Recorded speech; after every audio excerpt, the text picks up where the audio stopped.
Cacique, conversar com o professor Theo Pimenta para falar sobre essa exposição. O Theo tem tido aí movimentações importantes em defesa do esporte aqui da nossa região. Não é a primeira vez que a gente fala com ele sobre algo importante para o nosso esporte aqui do Vale do Paraíba. Já falamos sobre vários outros assuntos que eu acho vitais para o desenvolvimento do nosso esporte aqui. E, sem dúvida, essa exposição Boleiros do Vale entra aí numa mostragem dessa preocupação que o Theo tem com o nosso esporte aqui da região, né, professor? Exato, Alexandre, né? Eu sou parte de um instituto, né, do Instituto Esporte Vale, e ele tem como intenção algumas frentes, né, algumas ações, e uma das ações é a memória esportiva, né? A memória esportiva que muitas das vezes da nossa região em especial, né, ela é um pouco esquecida, né? E o trabalho do instituto é para fazer com que esse movimento, né, desses nomes sejam sempre em voga, né, estejam sempre em pauta. E aí, a cada momento, né, eu vim aqui nos Olímpicos, né, e a gente fez os Olímpicos do Vale, fez um levantamento muito interessante. Agora, na época da Copa do Mundo, a gente realizou, né, os Boleiros do Vale. E é interessante a gente ver os nomes, né? E tem nomes aí que a gente nem sabia, né? Coisa que a gente acaba nem lembrando, né, de jogadores que passaram aqui pela região e se destacaram, né, nessa questão. O Boleiros do Vale é parecido com aquele material que vocês fizeram da Olimpíada? Isso, agora a gente fez em formato de exposição, né? A gente montou quadros, né, dos 10 nomes que a gente levantou, e desses quadros a gente expõe de forma itinerante, né? A gente vai, por exemplo, a gente está hoje na Unifunvic, né, na faculdade lá, a gente colocou os quadros lá expostos, mas só que a gente já foi fazer uma exposição no João do Pulo para os jogadores de futebol do Pinda, né, que são a molecada lá, e foi muito interessante, né, a molecada fez pergunta, né, ficou interessada sobre os personagens que a gente tem. E depois a gente foi na faculdade de Cruzeiro, né, na ESC, na Escola Superior de Cruzeiro, uma das escolas mais tradicionais de educação física da nossa região. E lá também, né, os alunos ficaram muito interessados e teve um retorno muito bacana. E agora a gente está na Unifunvic, né, amanhã a gente tem uma programação, vamos levar o treinador, né, o primeiro treinador do Luiz Gustavo lá, que é o professor Evaldo Machado, e vamos fazer um bate-papo com os alunos lá da Educação Física, né? Essa programação é bem interessante, né? Porque o professor Evaldo tem muita história, tem a camisa dele, vai levar uma réplica da taça, né? Enfim, né? A gente não só, né? Nossa intenção não é falar de Copa do Mundo, mas sim dos personagens, né? Da nossa região, né? Dar protagonismo a esses nomes aí que muitas vezes não tem, né? E quem são esses boleiros? Vocês separaram? Então, a gente tem Brandão, nascido em Taubaté, a gente tem Alfredo Ramos, nascido em Jacareí, nós temos o Fidelis, nascido em São José dos Campos. O velho touro sentado, né? Touro sentado, né? Jogou no Vasco da Gama, que eu até comentei ontem aqui, estava apresentando o Mundo Esportivo ao lado do Chico de Paula. O Fidelis tem uma história muito íntima comigo. Contei ontem aqui, né? Eu acabei matando o Fidelis uma vez. Matei o Fidelis numa transmissão esportiva. Eu trabalhava na Rádio Clube lá de São José, né? E acabei matando o Fidelis no bom sentido, né? Antes da hora, né? Não sei se a morte tem um bom sentido, mas foi assim. Recebi a informação da redação, a redação estava no ar, fazendo plantão esportivo na época, recebi a informação da redação que o Fidelis, ex-jogador do São José, tinha morrido, né? Lateral esquerdo, Fidelis, né? Era lateral esquerdo, né? Não, lateral esquerdo. Era lateral esquerdo, ele vestia 6, né? E aí, falei no ar, né? Contei no ar que o Fidelis tinha morrido e tal. E quem estava transmitindo o jogo do outro lado era o Alberto Simões. E o Alberto aí contou a história do Fidelis, que o Alberto sabia de cor e salteado a história do Fidelis, né?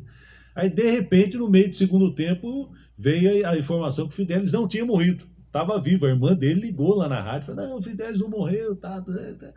Aí um desmentir no ar, tal, né? A gente tentou colocar ele no ar ainda durante o jogo. O jogo era São José e Juventus e São José, porque era na Rua Javari, estava acontecendo pelo Campeonato Paulista. E aí não conseguimos colocar no ar, mas graças a Deus, mais tarde, o Valtencir Vicente, do site Jogando Juntos, né, que é um dos repórteres de maior destaque no esporte aqui da nossa região, né? O Valdecir conseguiu colocar o Fidelis no ar à noite. Aí eu veio contar história, falaram, deram risada, né? Mas foi um furo negativo que eu dei aí da morte do Fidelis. O Fidelis, ele foi convocado quando ele estava no Bangu, né? Aí todo mundo critica, né? Ah, time pequeno, enfim, né? Tem toda essa discussão, mas ele se destacava muito, né? E foi para a Copa de 66. Na Copa de 70 ele teve um problema, né? Porque ele fala, tem declarações dele, quem fala demais, né? Perde espaço, né? Ele falou de uma convocação que estava desprivilegiando os jogadores mais jovens, né? E aí estava colocando os medalhões, a gente sabe que isso existe, né? E ele era reserva do Djalma Santos, né? Uma dos principais nomes do futebol mundial, né? E aí ele estava preparando para jogar um jogo lá de Copa, os caras, nossa, na ocasião era o João Avelange, o Fidelis não vai dar, né? O homem tá aí, não sei o quê, fez aquela pressão, ele desanimou e depois falou sobre, né? E aí perdeu espaço na seleção, mas trata-se de uma figura representativa da nossa região, né? E um nome pouco falado também, né? Eu vi uma declaração de um jornalista famoso aí, né? E eu fiquei um pouco sentido, né? E ele falou que o Fidelis era um jogador, né, pequeno, né? Mediano. Na expressão ele era pequeno, né? E eu falei, poxa, vai ver a história do cara, né? Antes de falar, né, desses jornalistas, não é da nossa região, né? Mas esses jornalistas que são ligados à história, né? Jornalista muito grande aí, muito famoso, né? Não convém o nome também, mas, né? E aí você fica, poxa, vai conhecer, né? E aí na sequência a gente tem o Zito, né? Zito, que foi... Não precisa de apresentação, né? E aí só a faixa do Santos já diz muita coisa, sim, né? Que é o sim, Z sim. do Zito lá, e tem muito simbolismo naquilo, né? E cada capitão que veste aquela braçadeira, né? Que coloca aquela braçadeira, já sabe que tem que ter uma postura do Zito, né? Que o Zito era a responsabilidade, né? E o Zito era o cara que motivava o time, né? Tava ganhando de 6, de 7, o Zito, vamos lá, não deixa abaixar e vamos respeitar, né? Eu aprendi isso também no futebol, né? Respeito, né? Respeito é você jogar sério, né? Dependendo do adversário. E ele mantinha isso e xingava até o Pelé, né? Diz a história, né? Não, o Pelé tinha muito respeito pelo professor Zito. Uma vez eu entrevistei o Pelé na Rádio Clube lá em São José também na época. Entrevistei o Pelé e a mãe do Pelé, né? E o Pelé falava do Zito como professor Zito. O professor Zito chamava o Edson, porque o Pelé é o único cara que consegue falar na terceira pessoa do plural, da terceira pessoa, né?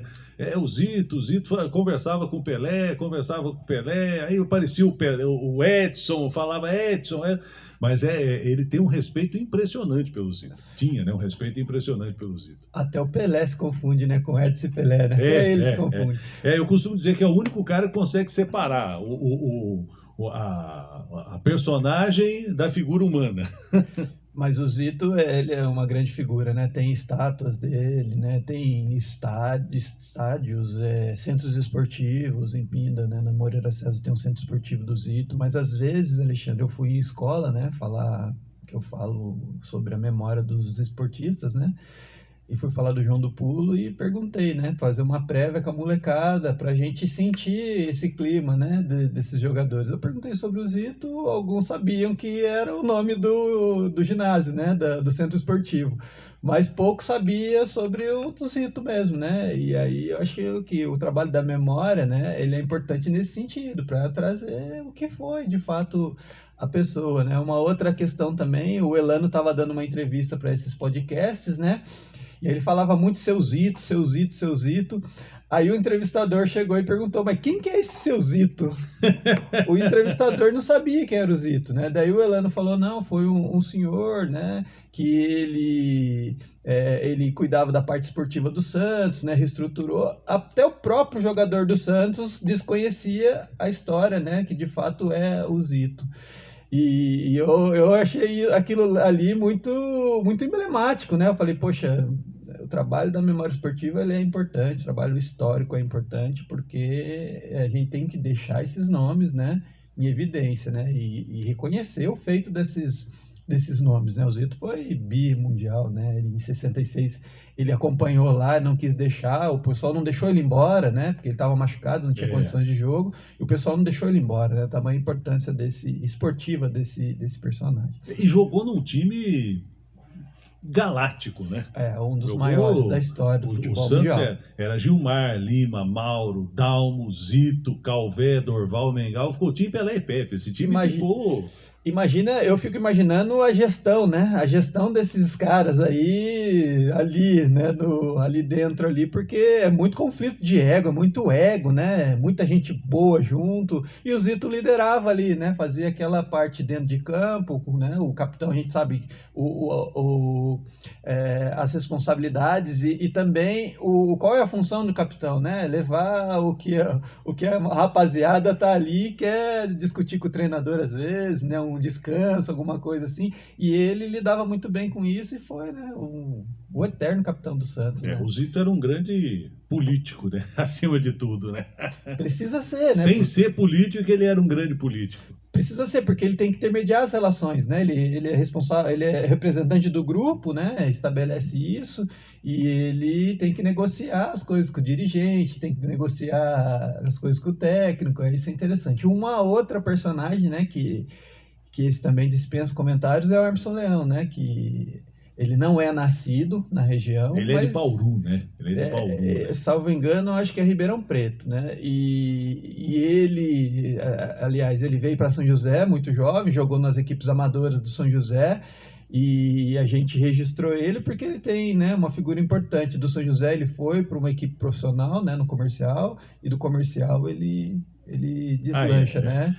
O Leão, ele foi técnico do São José também, né? José. Aliás, um técnico vitorioso aí com o São José também. Iniciou a carreira de técnico praticamente, né, aqui em São José. Sim, mas tinha uma personalidade muito forte, tem, né? Uma personalidade muito forte, já está mais tranquilo, mas tem uma personalidade muito forte, muito destemida, e muito bravo também. E foi 4 Copas do Mundo e era para ir 5, né? Em 82 ele não foi, né? É verdade. E em 86 ele foi final de carreira e reserva, né? Mas ele foi titular em 74, né? E em 70 tem uma passagem interessante nessa polêmica dele. Ele falava que ele era o melhor dos 3 goleiros entre os 2 reservas. Ele era o terceiro goleiro, era o melhor que os 2, ele falava, né? E muito jovem, né? E é de praxe também. Eu acho que, né, a seleção brasileira deveria ser o melhor, né? Ele se considerava o melhor, mas ele foi o terceiro reserva, né? E 21 anos, tem essa questão de não colocar muito jovem, enfim, né? E aí ele não jogou essa Copa, mas em 74 já jogou e foi capitão do time, 78 jogou, foi capitão também, e aí em 82 não foi chamado pelo Tele, e aí já começa... O Tele preferiu levar o goleiro do São Paulo, né? Que era o Valdir Pérez, né? E aí ele volta em 86 e não sei em qual momento, mas ele fala, né? Ele dá uma declaração: eu não considero o Tele como mestre, eu considero ele como um treinador. Vocês estão falando que ele é mestre, mas para mim ele é treinador, né? Devido à mágoa dele, sim, que ele carregava ali. O Leão, inclusive, o irmão dele trabalha em São José, né? O doutor Edmilson Leão, né? Irmão do técnico Emerson Leão, é médico, trabalha aqui em São José dos Campos. Muito legal, né? Essas histórias aí. E depois do Leão a gente tem um Viola em 94 também, que não é nascido aqui, mas jogou algumas rodadas pelo São José, né? Jogou acho que um semestre em São José nos anos 90, né? E eu acho que São José, né, foi uma redenção para ele, porque ele vem de 88, faz aquele gol, né? Sim, e aí ele surge, mas não se firma, né? E aí nesse período aí ele começa talvez, né, aquele excesso de estrela, né? Não sei o que aconteceu ali. O Corinthians decide mandar ele rodar rodagem para ele, né? Conhecer um pouquinho do futebol. Daí ele cai em São José Aí São José ele marca um gol apenas, né? Mas teve uma passagem aqui em São José, não foi brilhante, mas ele retoma a carreira ali, né? Como titular, joga, né? Ganha rodagem, vai para o Olímpia e depois em 93 ele volta para o Corinthians para ser o Exatamente. Viola, né? E aí ele se torna o Viola. Em 94 é uma grata surpresa para a seleção, né? Entra no grupo da seleção e dá sequência na carreira dele aí, que foi até 45 anos, quase 50 anos o Viola estava jogando Tava ainda, né? jogando ainda, é verdade. E de... Tem mais alguém? Tem, Já são não... 10 nomes. Quem mais? Aí a gente tem o Roque Júnior, a gente tem Luizão, a gente tem o Luiz Gustavo e temos o Casemiro, né? E fechando essa sequência, o Roque Júnior, mineiro, mas começa no São José. Sim. O Você Luiz... destacou aqui no São José e foi para o Palmeiras, né? Isso. O Luizão, ele jogou no final da carreira no Guará, né? Já vinha de lesão, né? Não vinha tão bem, não conseguiu desenvolver o seu futebol, mas a gente sabe da figura que foi o Luizão. No final da carreira sofreu um pouco com as lesões. Depois veio o Luiz Gustavo, né? De Pinda, que começa lá em Alagoas, né? E de Alagoas ele surge no futebol alemão, né? E aí foram 10 anos de Alemanha, e nesse período da Alemanha foi aonde surgiu também, né? Nos primeiros anos de Alemanha, o Mano Menezes descobre ele lá e convoca ele e ele vai embora, né? Em 2014 ele joga a Copa do Mundo, né? Nos fatídicos lá, mas enfim, a gente não vai tratar disso, a gente vai fazer uma homenagem a ele. A gente sabe que a história é essa, né? E depois ele é lembrado também, né, por outros técnicos para a Copa Centenária, pelo Dunga, pela Copa Centenária, mas devido às lesões, né, e ele não pediu dispensa também, e aí depois não aparece mais, mas ele provavelmente, se ele tivesse bem fisicamente, ele ia para uma Copa, mais uma Copa. E aí o Casemiro, né? O Casemiro também, né? Não é de São José dos Campos, mas não tem a passagem aqui. Mas a história interessante do Casemiro era que o Moreira, né? O Moreira ele acolhe esse menino e vê potencial no menino, e tanto é que leva ele para o São Paulo. O São Paulo começa a monitorá-lo, depois ele começa a jogar. E aí o São Paulo, né, o São Paulo Clube, que é nesse descuidado com as promessas, né, acaba deixando ele para o Porto, deixa sair, né? Para o Real Madrid B, né? Mas o Moreira também é das figuras que vai estar lá no dia 18, que a gente vai fazer uma roda de conversa entre o Antônio Carmo, o Moreira, né, o Nilton Moreira, que foi o primeiro técnico Casemiro, e vamos fazer com o professor Evaldo também esse bate-papo aí de futebol, né, de iniciação esportiva, enfim, né, vamos discutir um pouquinho aí essas coisas que nos agradam, né? Aliás, numa segunda etapa, porque a gente dá para fazer mais etapas, né, nessa exposição aí, né? Sim. Uma segunda etapa aí, lembrar de dois grandes nomes também que a gente teve aqui no Vale do Paraíba, né? O Bira, por exemplo, né? Sim. Um dos nomes que a gente pode lembrar aí nas próximas oportunidades aí, o Bira, que jogou no São José, foi ídolo aqui em Taubaté. Às vezes meio descabeçado, né? Mas foi um grande jogador aqui. E um outro grande jogador que a gente teve aqui no Vale do Paraíba também, de uma família muito famosa, a família Guanchuma, né? Do Nenê, que foi ponteiro esquerdo do São José, daquele famoso ataque do São José de Edinho, Tiomarino e Nenê, né? E o Nenê Guanchuma, ele mora em Botucatu, lá na terra dos bons ares e das boas escolas, na cidade de Botucatu, que é a sede do campus principal da Unesp, né, de medicina. E eu me lembro de algumas vezes que eu fui para Botucatu, na terra da minha avó, casa da minha avó lá, e meu pai uma vez me falou: olha, Botucatu é a cidade do Nenê que foi ponteiro esquerdo do São José e tal. E eu me lembro que todas as vezes que eu ia para Botucatu, faz muitos anos que eu não vou para lá, né, acho que o Nenê está vivo ainda, mas eu ia na casa do Nenê, tomar um café, almoçar, conversar, e sempre voltava com uma gravação, sempre voltava com uma entrevista com o Nenê, para o pessoal de São José lembrar, tal, né? E conversava também com o tio Marino. Legal. Né? Então, dois nomes aí para você colocar na sua próxima etapa, né? Eu acho que é legal. Você me deu uma ideia aí, né, no sentido assim de buscar os nomes que vestiram as duas camisas, ou até mesmo três, né, nas equipes do Vale aí, e conversar com essa turma aí, né? Conversar com eles para ver as histórias, né, para ver como que o futebol se desenvolvia na época, como é que era a questão do futebol, né? Aquela questão que a gente sabe que é A rivalidade, né, envolvendo São você José e tem o lado Taubaté. positivo, né, da rivalidade do jogo, mas você tem a questão também da gestão esportiva, né, como é que se construiu isso, como eu falei para você, né, eu faço parte de um instituto que desenvolve coisas relacionadas ao universo esportivo, né, uma das questões que a gente tratou no último semestre foi a questão da gestão esportiva, a questão do próprio incentivo à prática esportiva, né, e a questão da memória também, né, a gente tem essas linhas de atuação, né, não só essas linhas, a gente tem a linha da formação dos professores também, e isso compõe o nosso trabalho, né? Levantar esses nomes, fazer a memória, conversar com esses personagens, né? Eu acho que isso é uma das coisas que a gente gosta de fazer e faz com prazer, né? Eu acho que é bem interessante. Eu me lembro que dos atletas olímpicos aqui do Vale, você teve a ajuda do Carmo, né? Isso, o Carmo a gente fez uma programação pro Sesc, e o Carmo, ele foi o narrador das histórias, né? A gente fez uma parceria aí, foi muito legal, né? O Carmo uma grande figura, né? Um grande amigo mesmo, né? E que é aquela coisa da amizade, né? Surge assim, né? Surgiu de uma coisa muito legal. E o Carmo gosta muito de história também. Né? E a gente tem muita coisa em comum, né? E o Carmo também, ele vai participar dessa mesa que a gente vai fazer com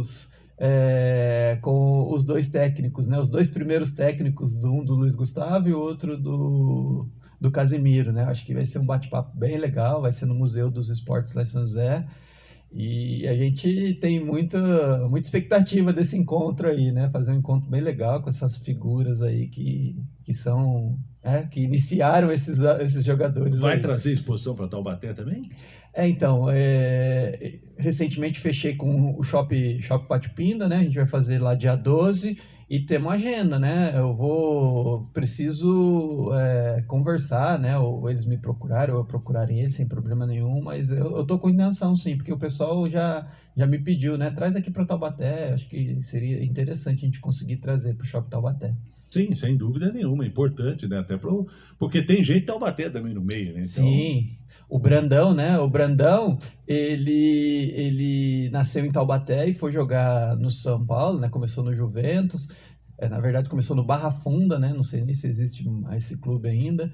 Aí depois ele vai para o Juventus, vai para a Portuguesa e vem para o Corinthians. E no Corinthians, ele é considerado um dos grandes nomes do Corinthians, da história do Corinthians. Foram 11 anos como titular do Corinthians e 10 anos como capitão. E ele também é chamado de mestre lá, era chamado de mestre pelos professores. Tamanha era a liderança dele, né? Um personagem extremamente muito emblemático e muito importante da nossa exposição. Nossa, que bom, né? É legal demais a gente poder ter a oportunidade de falar, né, do esporte dessa forma, né? Abrindo o esporte, abrindo o baú do esporte aí que a gente tem e revivendo histórias tão lindas do esporte aqui na região do Vale do Paraíba, tão rico, né? O Vale do Paraíba tão rico em termos de esporte, turismo, indústria, comércio, tudo. A gente precisa fazer isso mais vezes, viu, Theo? Eu acho que eu estou nessa tarefa aí desde 2018, né? 2018 começamos com o Instituto e a partir dali a gente começou a pensar, né? Pensar em possibilidades da gente demonstrar o nosso trabalho, né? E as figuras, Alexandre, a gente pegou baseado nas imagens, no mesmo formato que a gente fez, só que no outro trabalho a gente fez em mangá. Nesse, a gente fez em caricaturas, né? Ficou um trabalho muito interessante, ficou quadros muito legais, e isso deu uma exposição bem legal, né? Uma exposição bem bacana, né? Onde as pessoas se interessam por esses personagens aí, muitas das histórias eram desconhecidas. A gente sabe dos mais recentes, né? Que depois da televisão, facilitou muito, né? Demais, né? A exposição desses nomes, né? Mas só que os detalhes, às vezes, a gente não sabe, né? A gente desconhece de muita coisa. E coisa antiga é mais difícil de achar, né? Porém, mais interessante porque é um trabalho investigativo maior, né? Mas aí a gente tem almanaques dos clubes, você tem historiadores dos clubes, né? Que faz um trabalho muito interessante, né? E tem historiadores esportivos também, tem gente muito boa, né? Que facilita o nosso trabalho. Mas esse trabalho é um trabalho de curadoria mesmo. Às vezes eu fico imaginando, esses dias não, não sei, eu estava andando pela rua e estava imaginando, né, o arquivo do Alberto Simões. Quem ficou com esse arquivo? Certo? Foi a Dona Beth, o Luciano. Boa parte, né? Uma parte está no Museu dos Esportes São José. Está no museu. Isso, que o Alberto Simões foi um dos grandes colaboradores lá também, né? Sim. E ele tem boa parte lá do material. Tanto é que bastante foto tem catalogada lá. A gente pegou foto do Viola, com o Alberto Simões na sala, né? A gente colocou no nosso Instagram. E isso a gente tem, né? Tem bastante coisa do Alberto Simões lá. Mas você faz uma pergunta interessante, né? E é um personagem também muito interessante da nossa região. Qualquer dia eu vou dar uma ligada para a Dona Beth, que foi a esposa do Alberto, né, durante muitos anos. Aí vou perguntar, e o arquivo do Alberto? Porque aquele arquivo era implacável. Tinha tudo lá da história de São José, jogo por jogo do São José, árbitros que atuaram em jogos. Eu me lembro que a gente fazia plantão esportivo na Rádio Clube e sempre que saía o árbitro de um jogo do São José, né, eu acompanhava aquele programa que a Rádio Bandeirantes apresentava, o Bandeirantes nos Esportes, nas ondas curtas da Rádio Bandeirantes, que o João Zanforlin, toda sexta-feira, dava a escala de árbitros para o final de semana, né? A escala de árbitros, a série, o campeonato da primeira divisão, segunda divisão, divisão intermediária, e a gente ficava anotando os árbitros para ver quem era o árbitro do jogo do São José. E aí, quando saía o árbitro do jogo do São José, imediatamente eu já ligava para o Alberto: olha, o árbitro vai ser o Zé de Assis Aragão. Vai ser o José de Assis Aragão. O Zé de Assis Aragão. Ou então um outro, Romualdo Arpe Filho. Romualdo Arpe Filho vai apitar o jogo. E o Alberto já ia lá.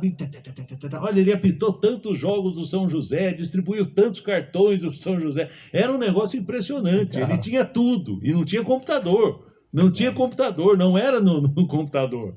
Era no papel, né? Então ele tinha um cabedal lá que era um negócio impressionante, né? Então, olha, esse é um arquivo digno de exposição. Tanto que escreveu, né? Tanto escreveu o livro aí com o Moacir, né? Do clássico do Vale, escreveu o livro da história do São José, o Esporte, Formigão e Águia, né? Então, é um personagem a ser estudado, viu? Legal. Um personagem a ser estudado. E, né, eu acho que eu venho aqui porque, né, pelo carinho que eu tenho por você e você tem por mim, né? E outra porque aqui também tem uma audiência muito grande. Eu venho aqui trazer um convite para os seus ouvintes, né? Para você também, né? A gente vai estar amanhã na Unifunvic fazendo um bate-papo com o professor Evaldo lá, né? Contando um pouquinho das histórias do Luiz Gustavo, né? Como é que era o menino, como é que era a criança, né? E na biblioteca da Unifunvic, né? É um espaço legal onde a nossa exposição está lá essa semana. E o outro convite que eu faço é no dia 12, a gente vai estar no Shopping Pátio Pinda, né, que vai ser bem legal também, a gente vai estar o dia todo lá. A gente preparou, Alexandre, né, botões com as carinhas dos jogadores, e aí vamos colocar os 2 tabuleiros lá para o pessoal que gosta de botão, bater um botão. Aí a gente tem a ideia de colocar no chão mesmo, como se fosse a varanda da casa nossa, né? Legal, eu lembro que eu jogava na varanda botão na minha casa, era muito gostoso, né? Eu acho que levar essa sensação é uma das nossas ideias, né? E depois a gente vai para o Museu dos Esportes lá em São José, né? Fazer a nossa estreia da exposição lá, né, no Museu dos Esportes, que vai ficar do dia 18 ao dia 21 de dezembro, que é o período da Copa lá. A exposição vai ficar lá no Museu dos Esportes, né? E aí a gente vai fazer um bate-papo lá também, né, com o professor Evaldo, com o técnico, né, Nilton Moreira, ex-jogador de futebol, né, jogou bola pra caramba, o Moreira. Agora foi goleiro, né? Foi bom goleiro de São José durante muitos anos aí. ele vai estar lá também, né? O Antônio Carmo vai fazer a parte da mesa, né? E aí fica o convite para você também, né? Dia 18 às 15 horas no Museu dos Esportes lá de São José. Muito bom. Theo, obrigado pela sua presença, parabéns mais uma vez por esse trabalho, e eu tenho certeza que outros virão por aí, hein? Já tem algum aí na mente, O ano que vem, eu não sei quando vai ser o Mundial Feminino, né? A gente está com a ideia de fazer... É em julho, né? É julho. Então, a gente está com a ideia de fazer as mulheres do Vale, né? As boleiras, ou sei lá, vamos ver o nome ainda, não decidimos, mas a gente está com essa ideia de fazer um estudo dessas meninas, né? Especialmente da Formiga, né? Que é um grande nome que teve aqui na nossa região. E fazer, né? Fazer o levantamento. Essa menina que jogou, né, pelo Palmeiras, agora não é o nome dela, ganhou 5, 3 foi aqui em São José. Ganhou 3 vezes pelo São José. Nossa, eu esqueci o nome dela agora. Tem uma técnica também que é da região, né? Acho que é Emily, não me lembro, que ela está na seleção do Equador hoje. Sim. Tem um grande nome também. E levantar esses nomes, né? Fazer uma homenagem a essas meninas aí do esporte. A gente sabe, né? A gente conversa muito sobre esporte, a gente sabe o quanto que é difícil se manter no esporte, né? Com a profissionalização facilita um pouco mais, mas a gente sabe que muitos jogadores aí, né, especialmente da nossa região, esportistas de modo geral, tiveram depois das suas carreiras, tiveram que, né, estudar, voltar a retomar, ter outra vida, né? Isso, a vida continua também, né? Para quem, mas muitos, né? Muitos ainda têm dificuldade de retomar a vida, né? Fica ali no passado glorioso dentro do esporte, mas muitas das vezes fazer esse trabalho também, né? De conversar com esses atletas, né? Entender um pouquinho da trajetória deles, né? Acho que é interessante. Sem dúvida nenhuma. Obrigado, Theo. Parabéns e continue assim, sempre em frente. Alexandre, muito obrigado aí, obrigado pelo espaço, né? Obrigado pela parceria, obrigado pela amizade. Eu acho que é muito legal vir aqui conversar com você e trazer um pouquinho do meu trabalho aí para vocês. Isso é bom. Tá aí o professor Theo Pimenta conversando com a gente aqui sobre essa exposição Boleiros do Vale, vale a pena. Que dia vai ser aqui no Pátio Shopping Pinda? Dia 12 agora, de novembro. 12 de novembro, hein? Vai ser o dia inteiro lá. Vai ser o dia inteiro. A gente vai ficar lá com joguinhos de botão, exposição, trocando ideia, batendo papo com a turma lá. Isso é bom. E em São José, a partir do dia? São José, a partir do dia 18. Né? Dia 18 a gente faz uma mesa lá para fazer um bate-papo e depois a exposição fica lá. 18 de novembro. 18 de novembro, antecipando a Copa do Mundo, né? A Copa do Mundo começa dia 20. Isso, né? Exato. E aí a gente faz a exposição na sexta, o horário do museu lá é durante a semana, né, de segunda a sexta, e aí o espaço é aberto lá para as pessoas visitarem, mas esse evento, né, que a gente está programando, essa programação que a gente tem, ela vai acontecer no dia 18, né, e aí já abre a exposição e a exposição fica lá para a visitação do público em geral. Valeu. Grande abraço para você. Muito obrigado, Alexandre.